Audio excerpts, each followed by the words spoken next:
Welcome to another episode on Sigmafp.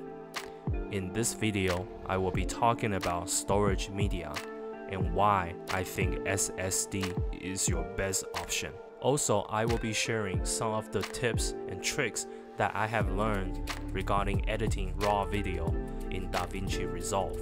DaVinci Resolve is a powerful, free video editing software. You should definitely check it out if you're just beginning learning about video editing. And let's get it started.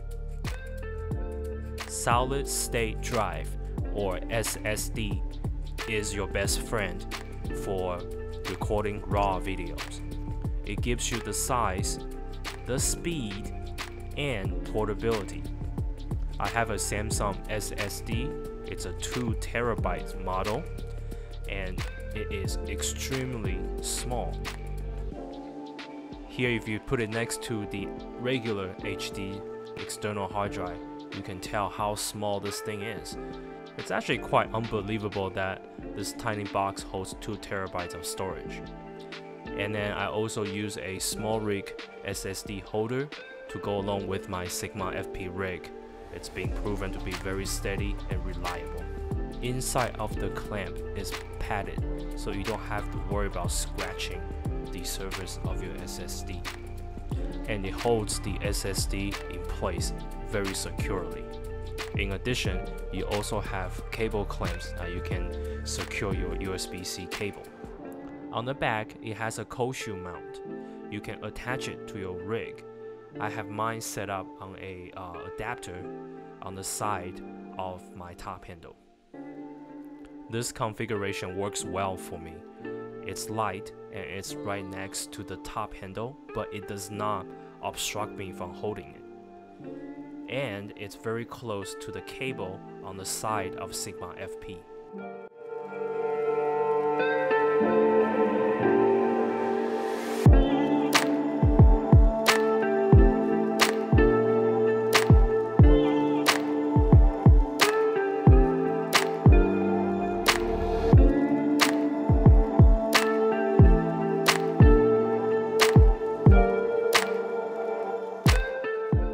If you're only interested in using SD card, just know that you can only record 12-bit under Full HD. If you want to record 4K, you can only do up to 8-bit.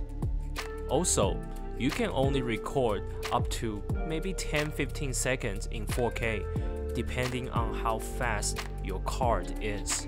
Here I'm using a Sony SDHC card and it's blazing fast, but I can only record up to 11 seconds, and then it starts to force you to go into standby mode.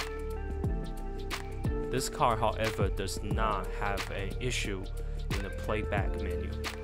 The recording limit will be severely shortened if you're using a cheap SD card that has a really slow speed. In this one, I can only get 5 seconds of footage in 4K 8-bit raw, and in the playback it has to load every time you do that. So really, SD card is just not a very good option for you if you're trying to use this for raw.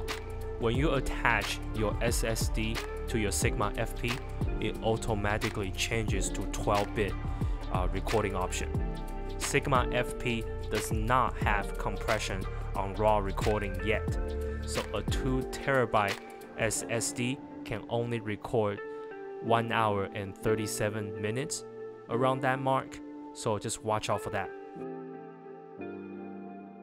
So before we start talking about workflow, I just want to show you what the cDNG raw files look like.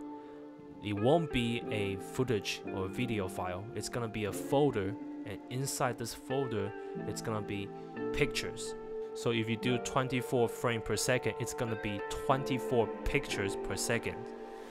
And when you load it into your video editing program, it's gonna load these up and compile them into a video footage. So it's a lot like a film. You'll definitely need a bigger hard drive and better computer. And we're now in DaVinci Resolve. I have imported some footages to look at. I think the biggest issue I encountered when I first started out was playback. These files are huge and they require a lot of power, so you'll get laggy footages like this one. So the first step is really to make sure we can run everything smoothly in DaVinci Resolve.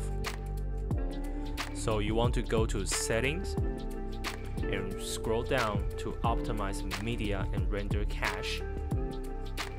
I set my Optimize Media resolution to 1/8. Then I set my media format and cache format to DNHRSQ. And also you want to set it at 1 second. This setting works really well for me. I don't mess around in the color management tab because I'm still learning about this.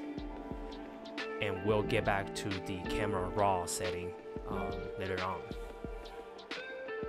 After this, you want to make sure you go to proxy playback and drop it down to quarter resolution. Next, go to preferences and select decode options. Here, you can turn on your GPU. If you have a really good GPU, you can utilize your GPU to help you render the videos. And this is a feature I believe only available in the studio version. And now we are ready.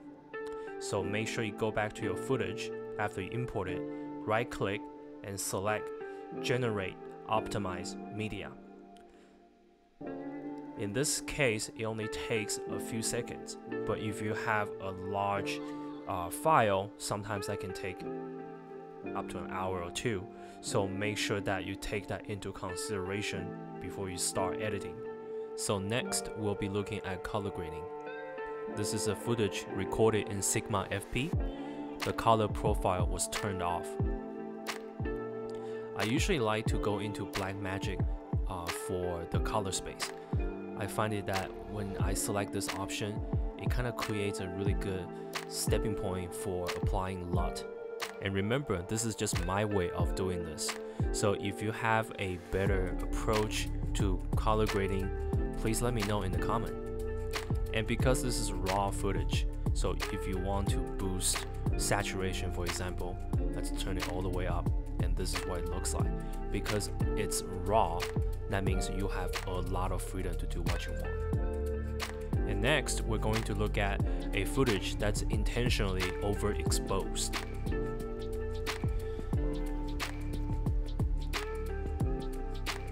And in this case, we can really play around with it by changing the highlight, dropping it all the way down, and the brightness all the way down. So it's just like when you're editing a photo, a raw photo, you're doing that for video, and this is what it looks like. So it went all the way from a super exposed photo to a relatively modified photo. That's by no means acceptable, but you have the tool to do such a humongous change.